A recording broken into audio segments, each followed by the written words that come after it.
സർക്കാരെ UDF സർക്കാരെ വഞ്ചനയാണിത് വഞ്ചനയാണിത് വഞ്ചനയാണിത് വഞ്ചനയാണിത് വെട്ടിക്കുറച്ചത് ജനദ്രോഹം സന്ദേശത്തിൻ വിഹിതങ്ങൾ സന്ദേശത്തിൻ യന്ത്രത്തിനു പിന്നാലെ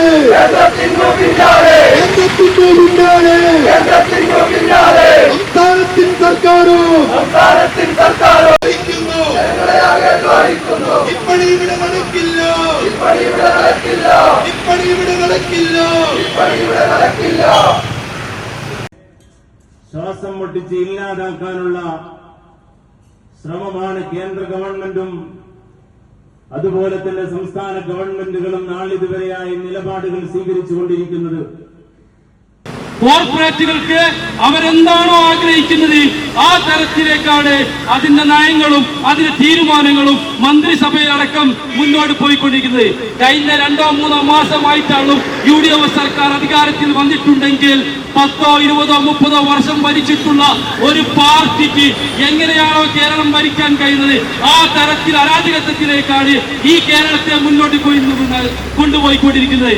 ഇവിടുത്തെ മുഴുവൻ സംവിധാനങ്ങളും തച്ചടച്ചുകൊണ്ട് ഇവിടുത്തെ വിദ്യാഭ്യാസവും ഇവിടുത്തെ തൊഴിലും ഇവിടുത്തെ സാധാരണക്കാരന് കിട്ടേണ്ട ആരോഗ്യ പരിരക്ഷ പോലും ഇല്ലായ്മ ചെയ്യുന്ന കോർപ്പറേറ്റുകളുടെ താല്പര്യത്തിനനുസരിച്ചാണ് VD സതീശൻ മുന്നോട്ട് പോയിക്കൊണ്ടിരിക്കുന്നത്.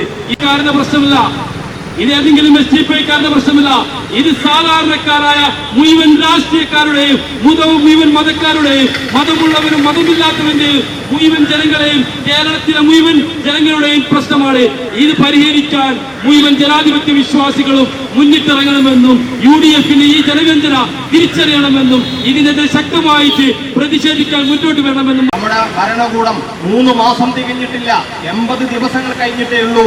നമ്മുടെ പുതിയ ഗവൺമെന്റ് 10 വർഷക്കാലം ഈ നാട് ഭരിച്ച് തകർച്ചയിലാണെന്ന് നമ്മുടെ ഈ പ്രദേശത്ത് പോലും എല്ലാ നാട്ടിലും വന്ന് പ്രസംഗിച്ചു കൊണ്ടിരിക്കുന്ന UDFന്റെ ആളുകള് വന്ന് 80 ദിവസം പിന്നിട്ടിട്ട് നമ്മുടെ നാടിനെ എങ്ങോട്ടാണ് കൊണ്ടുപോയിക്കൊണ്ടിരിക്കുന്നത് എന്ന് നാം തിരിച്ചറിയേണ്ടതുണ്ട്.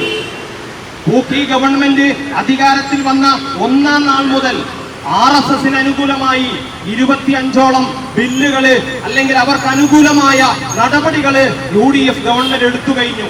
80 ദിവസം പിന്നിട്ടേ ഉള്ളൂ. ഇതിന്റെ തുടക്കം തന്നെ നന്നായാലാണ് ഒരു ഗവൺമെന്റിനെ പറ്റി നാട്ടിലുള്ള ജനങ്ങൾക്ക് സാധാരണക്കാർക്ക് ഒരു അഭിപ്രായം ഉണ്ടാവുകയുള്ളൂ.